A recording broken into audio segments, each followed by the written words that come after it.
about 1 minute.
All right.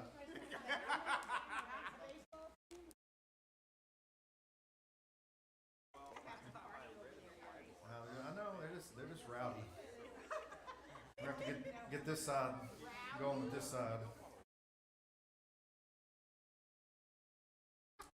Well, 2 weeks ago, I talked a little bit about your thoughts, right? About how we think and how we process things, and how our mind should be, how our thoughts should be captured. And I'm sorry, but we're going to talk about that again. I can't get off of it. I believe this is by far the most important thing that you can do for yourself and for the people you love around you. If you want to change people's lives, change the way you think. The people who are around you, you become influencers because you have God's thought patterns, and you have spiritual wisdom that you can give to them. But if you don't understand how to control your thoughts, then you're always going to be. And we're going to read about it in James. He talks about being double-minded. That's what that means. One thought means this, or saying this, and one thought saying that, and you're going back and forth between these thoughts, and you're just all over the place. Because the battle that we're in, and I'm telling you, people, and I started thinking about this. Where does the Holy Spirit work? I mean, everywhere. But what? Say it again. Within you, in your mind. He speaks to you. Okay. It's all up here. It's not, and I'm not saying the Holy Spirit's not everywhere, and obviously He is, and He does things, and God does things just, but most of the battle that we fight every single day, every single minute of every single day. In fact, I was thinking about it. When does your thoughts stop? Never. Even when you're sleeping, right? Your brain's you're still getting thoughts, and you're still moving, and there's always,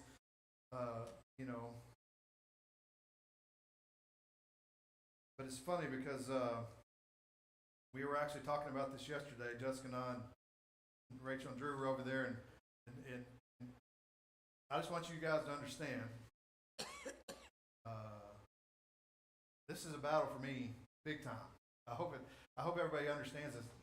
That I'm not trying to speak to any of you, right? I think God's just speaking to me, and then hoping that some of it gets off on everybody else.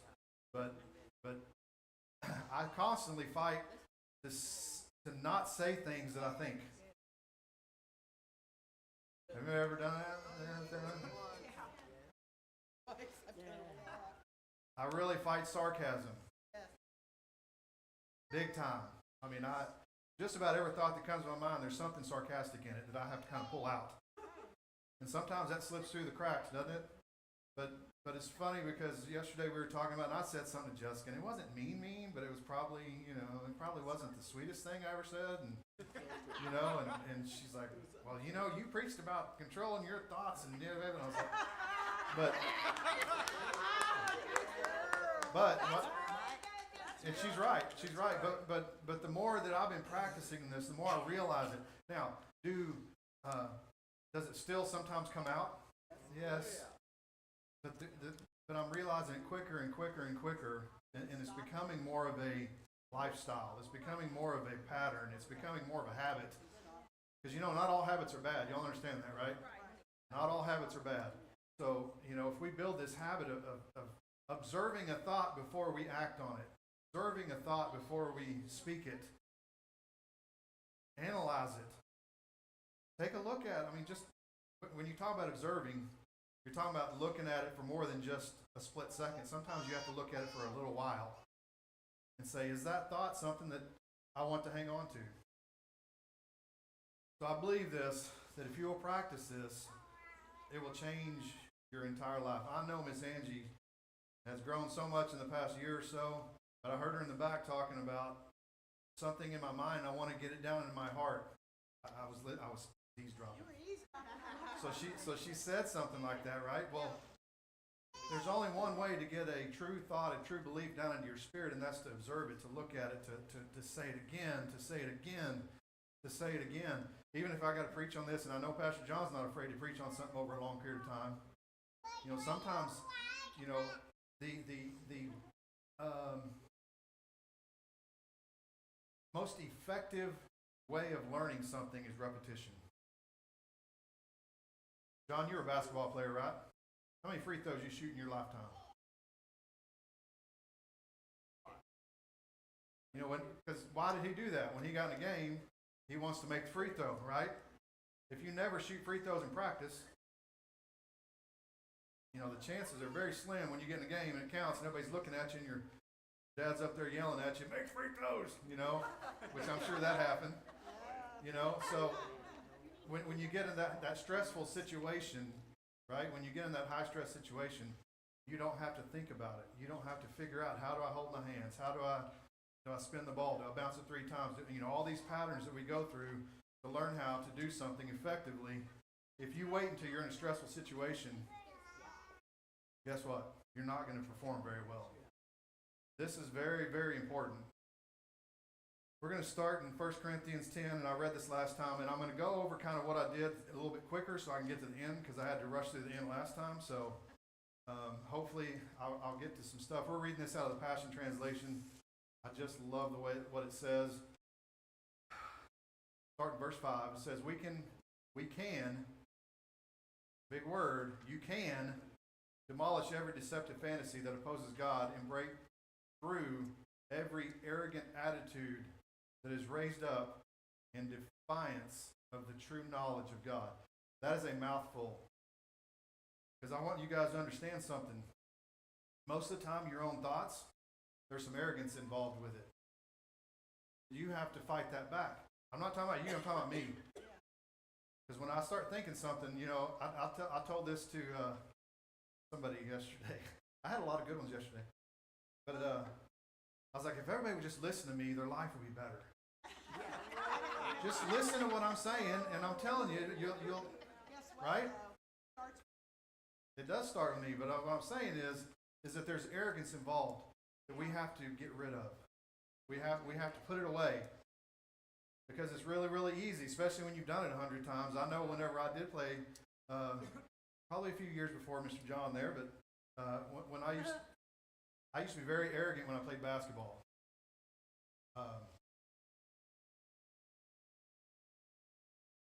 And it didn't benefit me.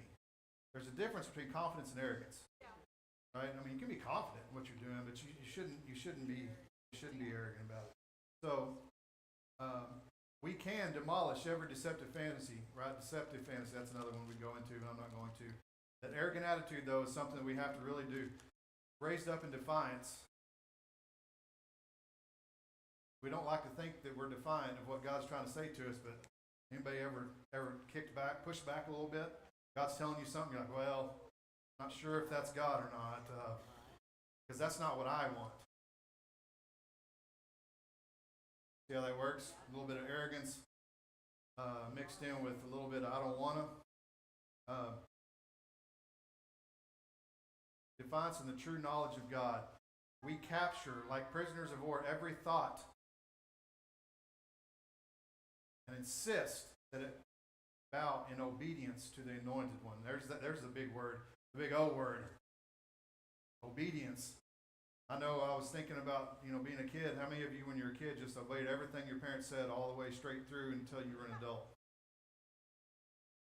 No, it starts when they're Well, Layla's not here. I mean, when they're 2 years old, this disobedience begins in us, in a human being, right?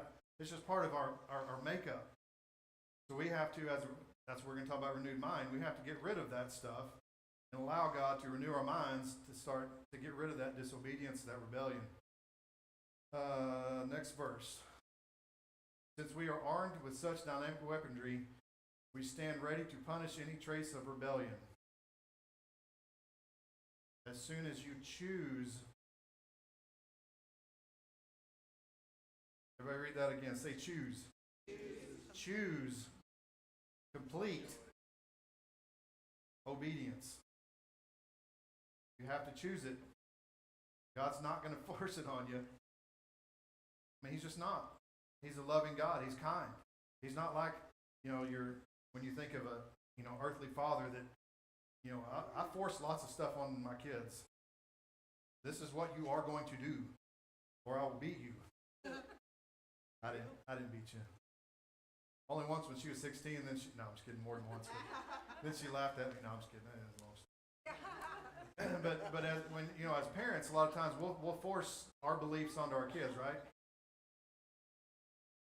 God doesn't do that. And that's why we have to renew our mind to understand that our earthly parents, as good or bad as they were, some of you had good parents, some of you had bad parents, some of you had them somewhere in between. They all are imperfect just like you are. So please don't try to compare your earthly parents to everything that God has for you, because it'll kind of waver you off a bit, even if they were great parents, like Randy there. They're good parents. Choose complete obedience. Next verse. Let's see. No, I said I stop at 6. Never mind. I apologize, Linda. I was wrong.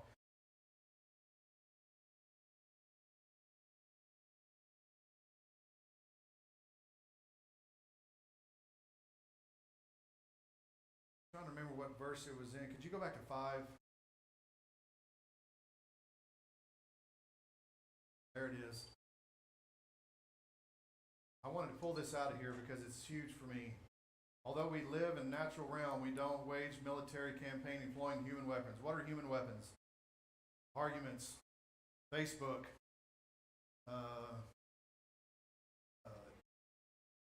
okay, these kinds of things. These are all what the world uses as weapons. That's not how we do things. Using manipulation to achieve our aims. Manipulation. I was watching, anybody ever watched 1923? Yeah, that's pretty good, wasn't it? It's a Western, but there's this part where this Indian girl is it's a Catholic school, I think. It's an Indian school, and they are using this tactic change someone into something they think they should be, right? So they're taking their beliefs and they're manipulating them into believing a certain way. This one's a hard one to stay away from sometimes. Because especially whenever you get God in there and you're like, man, I know when I see Randy and he's not doing something he should be doing, I can figure out ways to talk him into doing it by manipulating him. I think the reason the church is in the state that it's in is we use manipulation for too long. The fire and brimstone, that's manipulation. And I'm not saying we don't preach that, there's parts of those that we need to, but it's not in love. If we do it outside of love, then all of a sudden it becomes manipulation. We're trying to manipulate them into believing something. And the ends do not always justify the means. The method. I wrote it down like this. I messed that up a little bit. Your intentions don't always justify the method.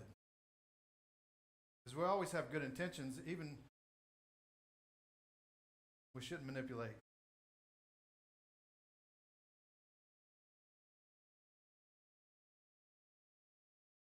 This is why the church has lost its influence in the world. Because if you don't realize that the church has lost a lot of their influence I mean, they have. In the world, the system, they don't care what the church says anymore. There was times when that was a huge part of what the entire world thought. What does the church think? Do they ask that anymore? Because we try to attack the problems with manipulation and human weapons. Okay, enough of that. Romans 8, real quickly. I'll try to speed up here a little bit. For those who live according to the flesh set their minds on the things of the flesh, but those who live according to the Spirit, the things of the Spirit.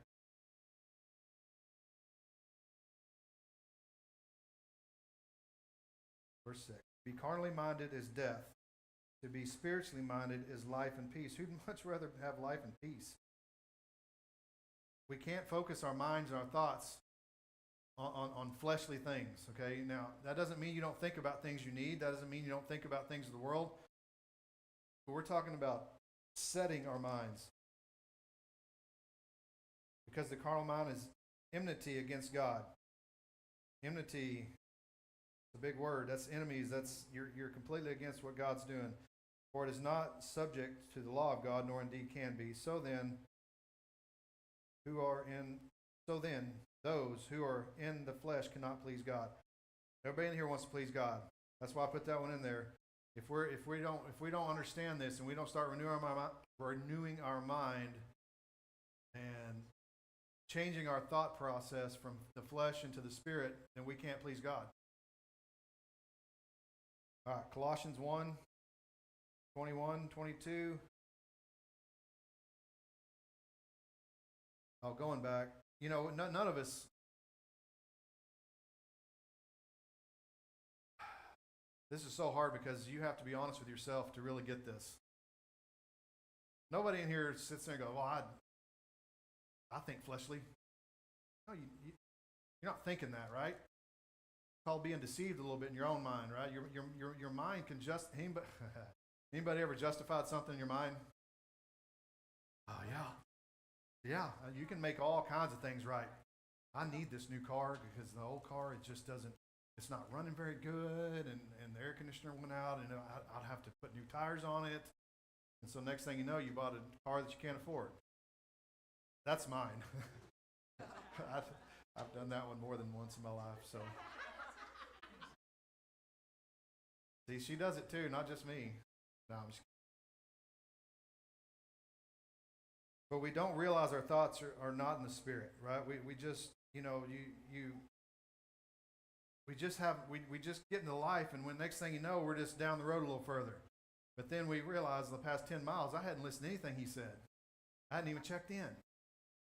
What is that? Is that, if you're doing that, I do it all the time, especially when you get busy, right? You get at work and you're doing all these things, or you get into a part of your life or something that you do all the time, you don't have to think about it anymore. So how many times when we're in those situations do we actually check in with what God's saying right now? Maybe you do it every minute of the day, I hope.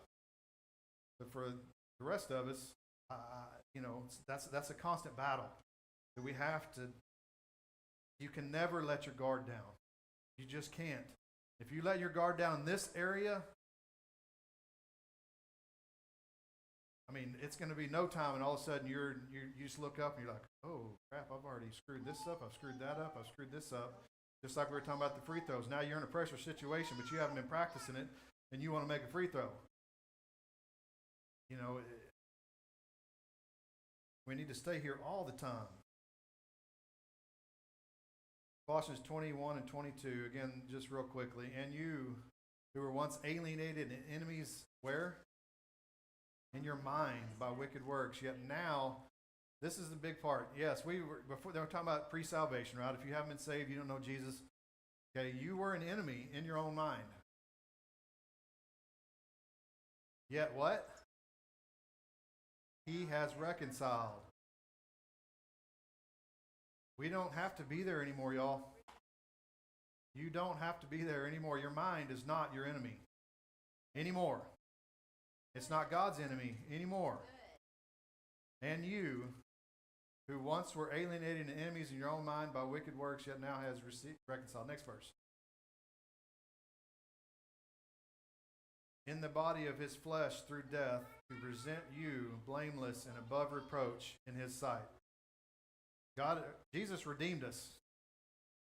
We're blameless in his sight.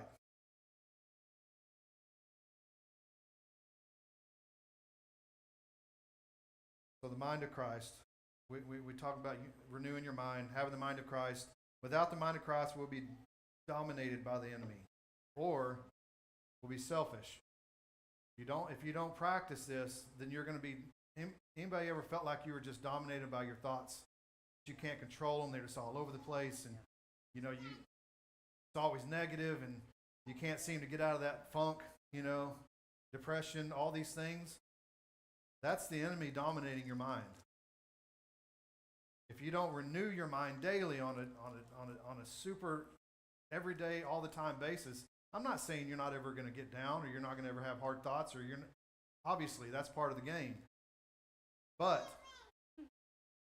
if we do this all the time, just like I'm going back to the free throw, I guess I'm a sport guy, so I understand that one in my mind. But if I'm practicing, when it counts, I'll know what to do. I'll know how to handle it. And you know what? I'm going to tell you this too. A lot of times, a lot of the problems that you get into, if you learn to do this all the time, you won't get into those problems. We blame God for a lot of the things that happen in our life. We talk about that arrogance thing. I mean, most of the time we get ourselves in all the problems that we're in. If you're broke, and I'm broke a lot. So I mean, I'm not great with money. So I'm not going to sit here and tell you that I haven't done this myself. But like, God, why won't you bless me? Well, you spend all your money on something dumb.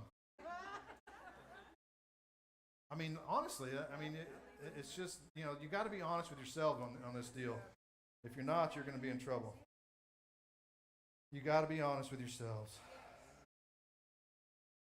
Here's two things and again, we're going to talk about how to recognize these things. I'm just kind of going through and helping everybody understand and helping myself understand that we have an issue. What's the first step to recovery? Where's Gavin at? I told him this the other day. Realizing you have a problem. The first step to renewing your mind is realizing that you need to renew your mind. And this is not just you. Okay, this is not just Jerry Green. He's not the only one that has struggled with this in their life. Everybody in this room and everybody on this planet has struggled at one point or another with thoughts and with all these things. So this is everybody. Don't act like you need to run and hide and separate yourself, because people just don't understand, because my thoughts are going everywhere and I'm ADD and I don't have this and not that, blah, blah, blah. That is untruth. That's a lie that's inside your head. So, overarching, okay, the big picture, if your thought don't match up with these two things, then you need to automatically just chunk it. And I'm not saying that's as easy as I understand. Sometimes they tend to be harder to get rid of than others, but the mind of Christ values others. If your thought's not valuing someone else, it's not, we need to work on it. Okay? The mind of Christ allows the Lord to be Lord of all.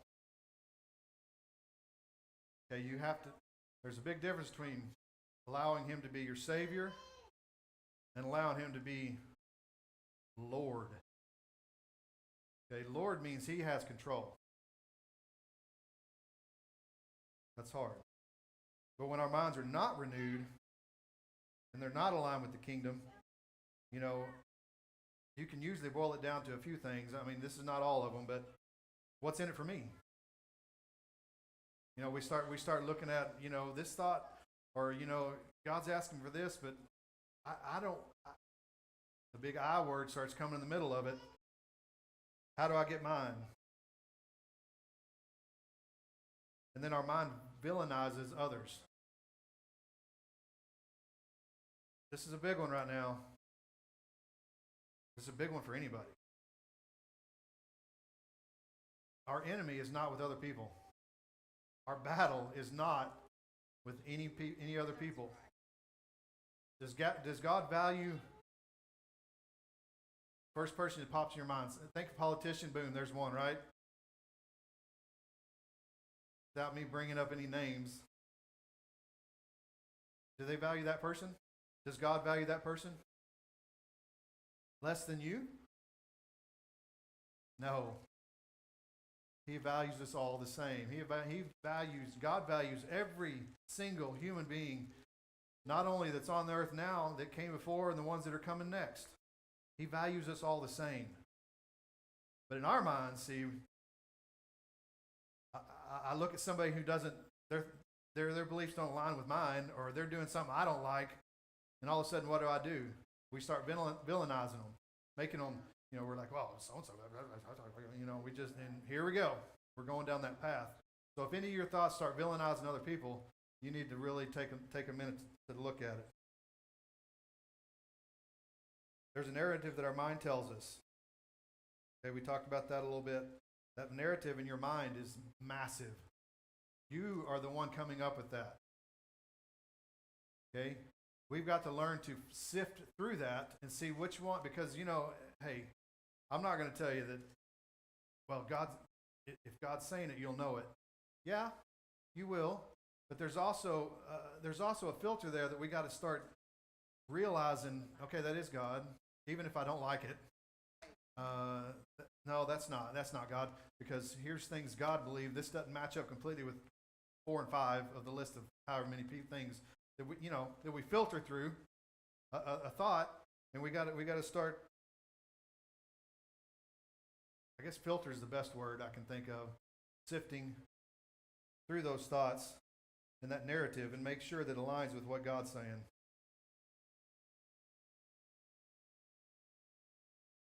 Matthew 22 says that we're supposed to love God with all our heart, soul, and mind. Okay, so this is important. Jesus said it right off. Number one commandment. He says, "Love Him with all your mind." And I know Angie. Sorry, Angie, I didn't tell you I was going to do this, but as I was listening to her this morning talk about in her class about wanting things to come from here to here, and that should be the goal. Because once you get it down inside your soul and your spirit, usually it's a little bit tougher for the enemy to get rid of. I'm not saying impossible, but a lot of time that thought, the good thought, okay, that thought that we have that's a good one, even though it's hard or something happens contrary to what, God told me this, but this is happening. So what are you going to do with it? Does it sink down in here, or do we start making up a narrative to say, well, it must not have been for God then, because if God sent me down this road, then He wouldn't have sent He.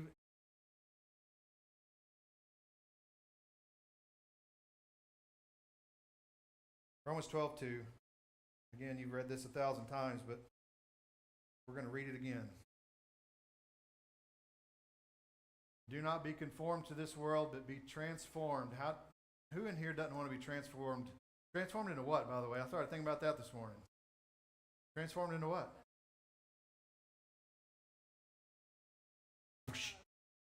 To be more like Jesus, to be more like God's thoughts, to have a renewed mind, have the mind of Christ. If we want to be transformed,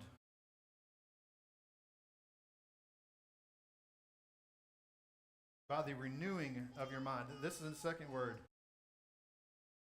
Renewing is a present. It's a verb, first of all, right? So it's an action word. Okay? So that means that it's not just something God's going to come over to Jessica and touch her on the forehead, and all of a sudden her mind is completely renewed. Never have to worry about this again. Boom. No, it's renewing.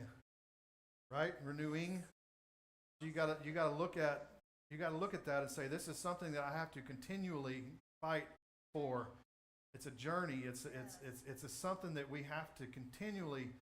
Too many times I've heard people say this, oh, I got that. I got it. I got the mind of Christ. I'm good.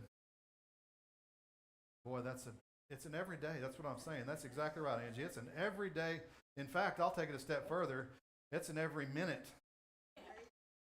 Because how often do thoughts come in your mind? Oh, geez, it's like every 10 seconds. Okay, now Jessica's like every 0.152 seconds. She has a new one. Mine's a little slower. I might make it a few seconds before I have a second one. But the renewing of your mind. Because everybody in here wants to prove what the good, and acceptable and perfect will of God is. I know you do. We all do. Because if we'll learn to do that, improve this to people, I'm talking about in our lives with people that maybe we believe needs work. If we can prove what is the good, acceptable, and perfect will of God, you're going to do more for that person that you're around than anything you can say, preach. Okay. Triune being. I talked about that body, soul, and spirit, right? Talked about that's who. We are a triune being where there's three parts to us. There's your body, right? There's your soul, and then your spirit. Your body, soul, and spirit. We talked about your body. Obviously, you only get one of them.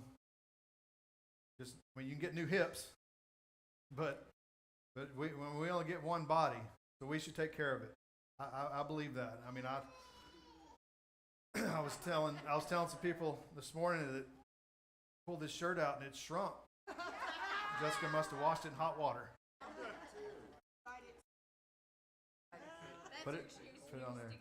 So, I mean, yes, and I know that's another battle we can talk about all you want to. I think everybody has their own way, but we should take care of our bodies. I believe that. I mean, I believe we should. So there's one of them that's pretty good shape. Spirit. We got body, spirit, soul. Spirit. Your spirit. What does the Bible say about our spirit once we're saved? Once we accept Jesus? Our spirit is now alive. It was dead. Now it's alive. And it's perfect in every way. Because we got all of what Jesus had. He said, every spiritual gift has been given to me, and now I give it to them. Basically, that's paraphrased, so don't look that up exactly. That's basically what it says, right? Jesus said, I give them, because of me, not me, Jesus, because of Jesus, we are righteous. Our spirit is healed. Okay? Now, that's something, again, our thoughts are something we have to fight to make sure we believe that. Right? I understand that.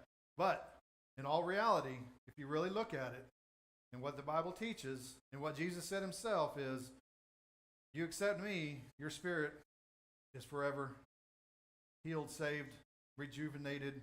You have every spiritual gift, right? I mean, just you can go through the New Testament and just look at it. So our spirit's good. All right, now the soul. Here's where the problem comes in. The soul is made up of three different things. Again, I'm not saying there's not different theories on this. This is not. I'm not going to be like some scientists today who say this is what happened 10 trillion years ago because I was there. Oh wait, wasn't there. I understand it's a theory, okay? But your soul's made up of your mind, your will, and your emotions. Mind, will, and emotions, okay? Your will's pretty, your will is kind of, we're going to focus on the mind, but I just kind of want to go through this. Will is your determination and your decisions. That's your will. You have a will. Just like, God gave you a will. You get to decide. I get to decide what I want, what I do, and what I don't do. It is my decision. It's my will.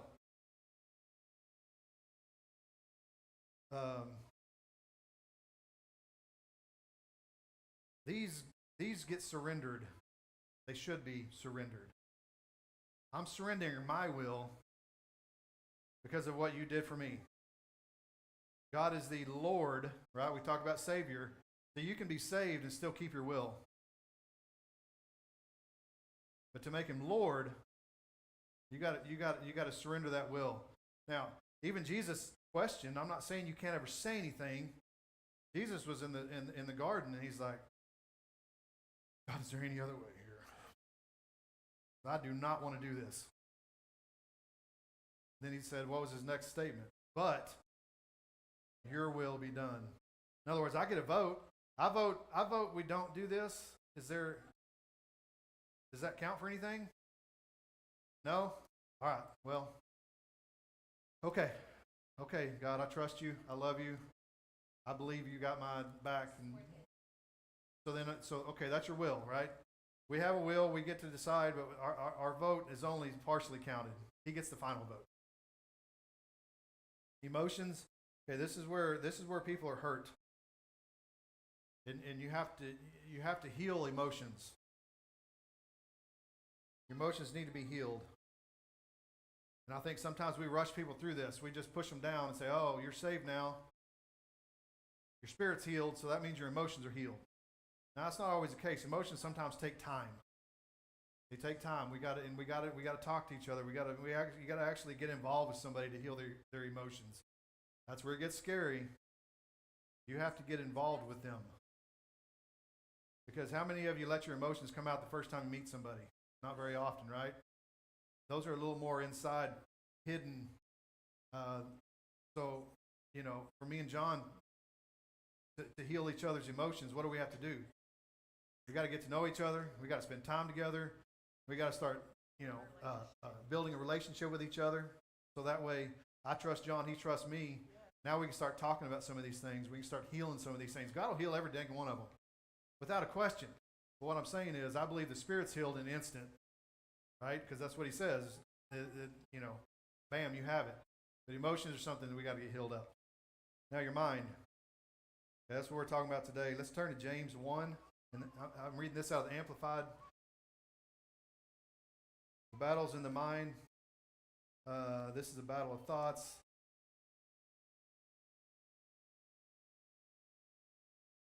Now, everybody think about this. Your thoughts are the reflection of the identity that you carry around.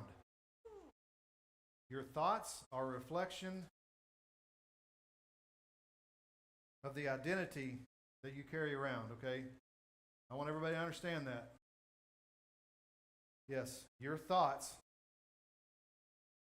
are the reflection of the identity that you carry around.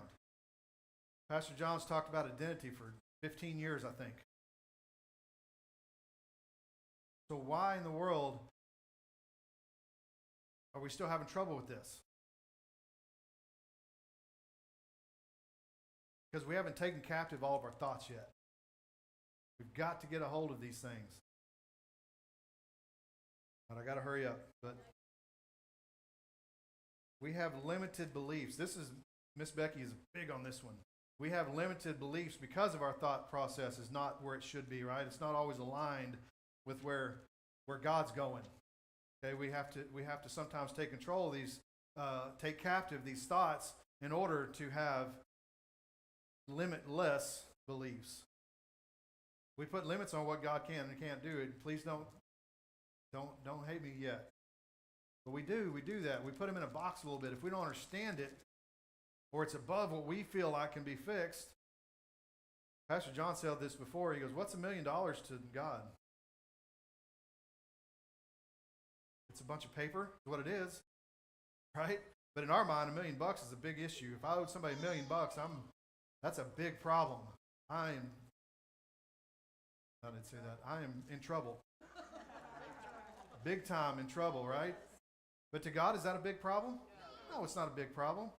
Somebody listen, sometime if you haven't ever listened to the testimony of Chris Valentin, he's a pastor out in the Bethel Church, and I mean, he owed millions of dollars, millions, like I want to say like $3.5 million, and within a year and a half, it was completely paid off, and he didn't just gone. That's $3.5 million gone in debt.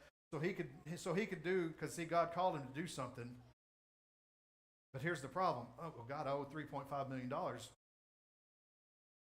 don't worry about that. I've told you to do this. So he goes and does that, and God takes, But his thoughts could have killed that whole thing. You see what I'm saying? He was able to capture his thoughts and trust that God is going to take care of me. Okay. If any of you lack wisdom, to guide him through a decision or circumstance. What is wisdom? It guides you through a circumstance. It guides you through a decision, your decision making. This is the Amplified, okay? So it just adds a little, I'm not trying to tell you it's Straight out of the Greek, I'm just saying this is good stuff. If any of you lacks wisdom to guide him through a decision or circumstance, he is to ask of our benevolent God. There's a big word. If you don't know what that is, you should look it up. All-knowing, all-encompassing. He knows more than you. Okay? He knows more than you. So ask your benevolent God, who gives everyone generously, without rebuke or blame. It will be given to you, to him, to you. Next verse. But he must ask for wisdom in faith, without doubting God's willingness to help. Really big, y'all. You got to. How many of that? Sometimes Gavin asks his mother for something like that he knows the answer before he asks, right? Is he going with lots of confidence and faith that he's going to get what he... No, because he already knows that she's going to say no. It's 11 o'clock at night, son. No, your phone's off. You're not getting any more time. But he's going to ask anyway. But my point is, we got to go to him with confidence that he is who he is, and he has promised you, he loves you. That's what faith is. It's not necessarily understanding what he's going to do, but it is that he is going to do. Right? For one, willingness to help. For the one who doubts is like a billowing surge of the sea that is blown about and tossed by the wind. Next verse. For such a person ought not to think or expect that he will receive anything at all from the Lord. Okay, that's pretty... James, you got to love James. Oh, James is what I call a straight shooter. He don't beat around the bush. He don't try to put it some kind of nice way. He just says, look, dude, this is the way it is. Don't expect nothing from God if you come to him with this weak game. Being a double-minded man, unstable and restless in all his ways, in everything he thinks, feels, or decides. Being double-minded. This is a thought battle. Being a double mind. I mean, I think there's other ways you could probably preach this on, whether you love God or you don't. I'm just talking about a double-minded man means you're thinking two different thoughts. What is that with I'm trying to think of where there used to be a rhyme where they would have the flowers. She loves me not. She loves me not. She loves me, That's a double-minded. That's double-mindedness. You got two different thoughts. You think, well, she does, I think, and then she does. But I don't really know, Angie. God said this, but $3.5 million. What am I going to do with that? But God said, and then we go back and forth, back and forth. It's like we're just being tossed around, and nobody knows. It's hard for God to do anything for our lives when we're that way. We need to take them. We need to figure out the thought that is of God. Keep it, massage it, put it in a grower, put some fertilizer on it. Maybe it's only this tall. And over here is the other thought that looks like, a pasture when you don't mow it and there's no rain and it's all weeds. It may look like that, but we got to cut that down, get out the bush hog and start mowing, and then come back to this. And you see what I'm saying? We got to take care of this thing. And maybe the weeds come back. John, has weeds ever come back? Do they come back? They do come back, don't they? But does that mean you quit trying to get rid of them? No. You get a goat, right? You get a goat or something. No, but the weeds are going to come back. The bad thoughts are going to come back, okay? But does that mean we have to not attempt to get rid of the weeds? I know Randy farmed for a long time. I guarantee he fought weeds his whole farming career. I mean, it's just part of it. But that doesn't mean we quit trying. Let the brother in humble circumstances glory in his high position as a born-again believer called to the true riches to be an heir of God. That's just a good, it's what I call a bologna sandwich, right? You got a piece of bread, then you got the good, anyway, I think it's called an Oreo cookie. But you say something good, and then you correct, right? And then the end, you say something good again. You put that in between, so it seems like that correction is not quite so harsh. But this is the thoughts we need to be having, not the double-mindedness that he talks about in the previous couple verses. This is who you are. Oh my goodness, I'm out of time again. I know, but still I'm out of time. I got a little much more to talk about. Okay, I want to give you one example of how this works, and then I'm going to give you just a short list. I'm going to go a little bit long today.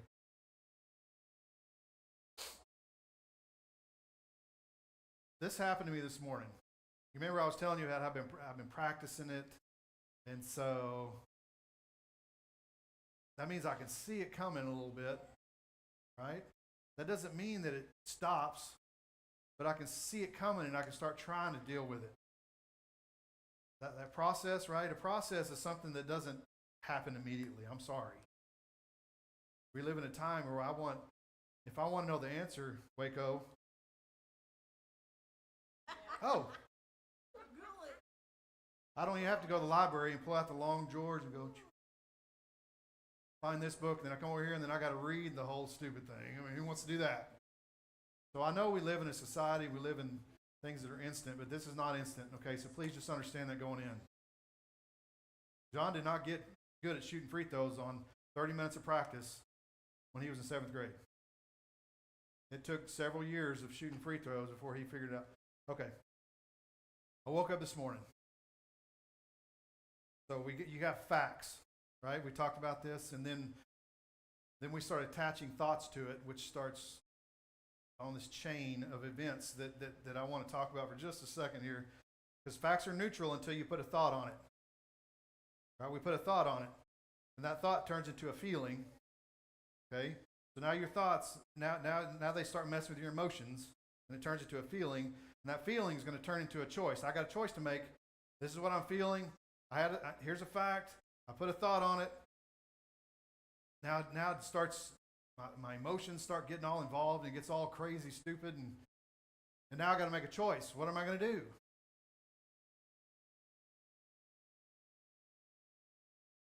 And then that choice turns into your results.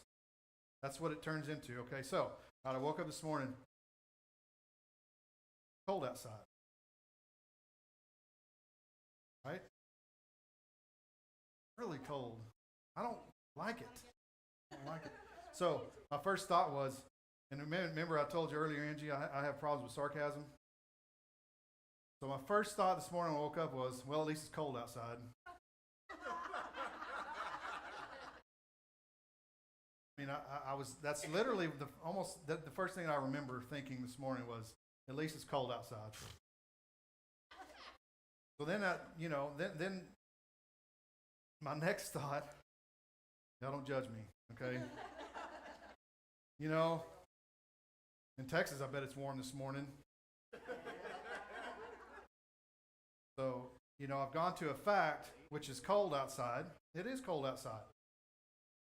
And it's not going to kill me. I got a nice warm house. I was under the blankets. I mean, I'm okay.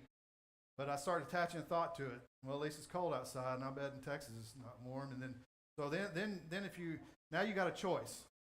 What am I going to do with those thoughts? Because here's the thing, though. See, God brought me here for a reason. He brought me here. I have no doubts about that. That I'm here for a purpose. I'm here for a reason. Right? So that's the two competing thoughts here. Because it wouldn't be that hard. I still have a teaching license down. I could go back down. In fact, the job I'm in right now, it doesn't matter where I live. I could, as long as I live close enough to an airport and I have a computer. That's all I need. So it would be easy for me to allow that thought. But yeah, that I could stay with so and so and then I could move there for a minute and get things ready, and then Jessica could come and then, right? But instead, it's like, no, I got a job to do this morning. I've been sitting here. God, is there any other way? Could it be warmer? Okay. Okay. And then see, here's the next part of it. It starts, okay, we only got another week or two. I know February and early March is the worst. It's the worst. Because I'm so tired of winter. It's not warm yet. The wind's blowing. It's raining. Don't allow your thoughts to control your decisions and your emotions, and steep them deeply in what God says about you, not what your circumstances say.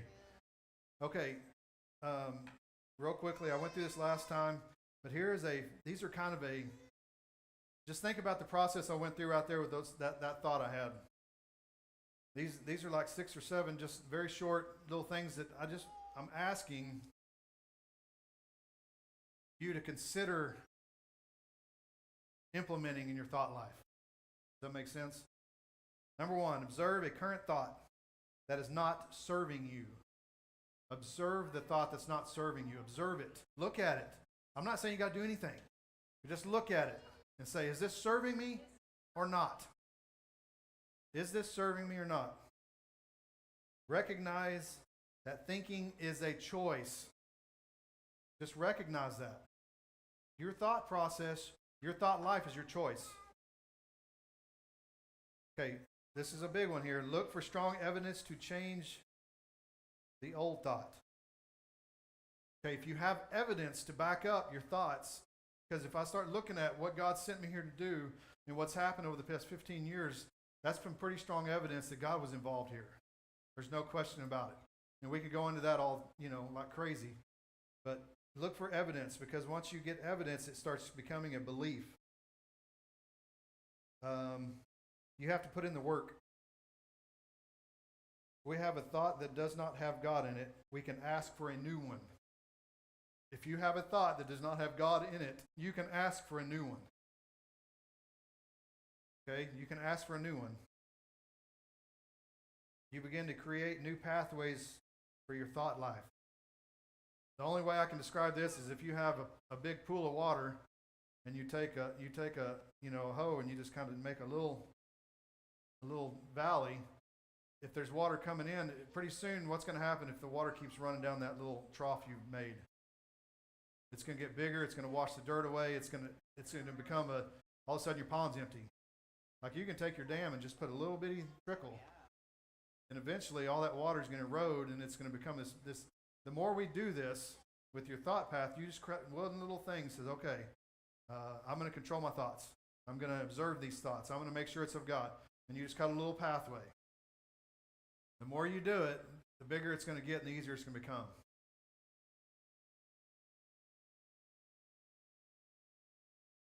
You take the thought that is not of God, you start understanding how to replace it. And number 7, I added this one this morning. Be around people who you trust how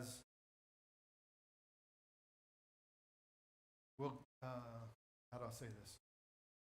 Sometimes you just need to be told the truth. And you may not like it, but you have to be around people who are willing to tell you the truth.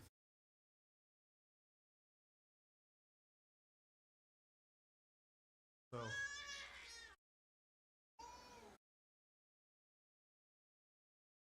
the hardest part about preaching is just stopping.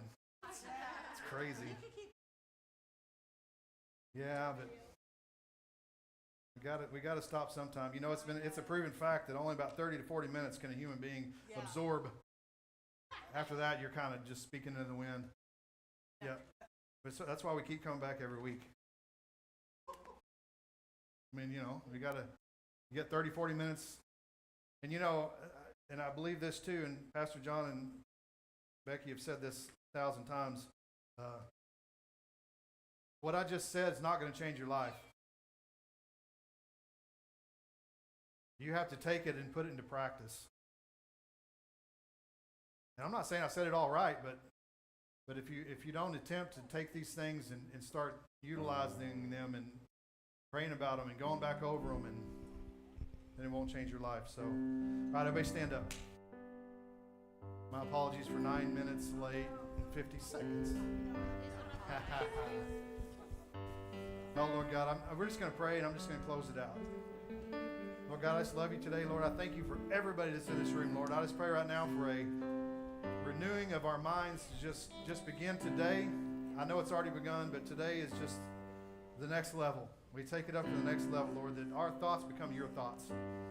Lord, that we begin to influence those around us by our thought process, by our attitude, by our joy, Lord. I just thank you, love you. I just bless everybody in this room. In Jesus' name, amen.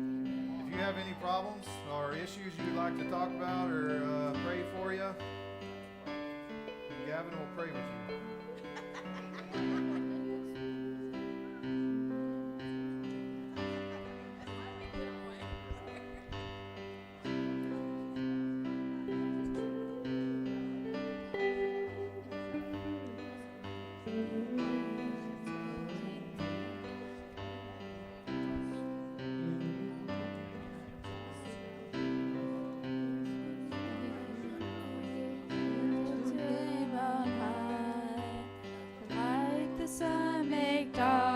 Run and hide.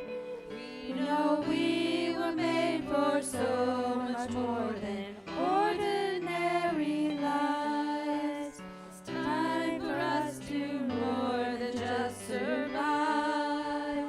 We were made to thrive. Whoa, whoa, whoa,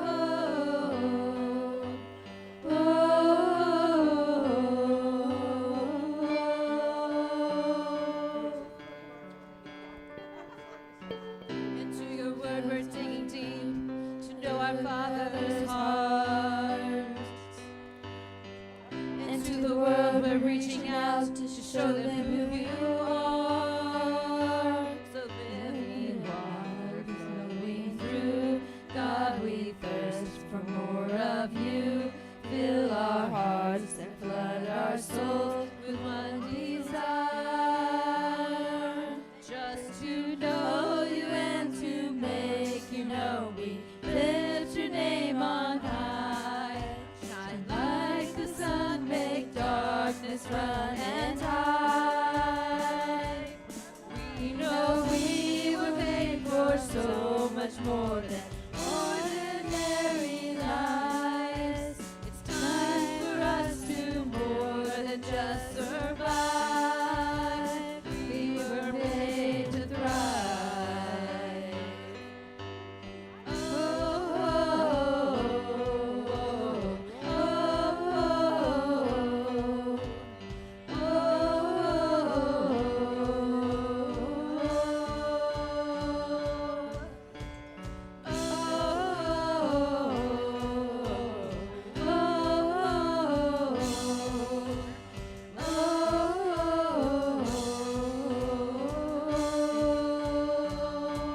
So living waters flowing through, God, we thirst for more of you. Fill our hearts and flood our souls with one desire, just to know you and to make you know. We lift your name on high. Shine like the sun, make darkness run and hide. We know we were made for so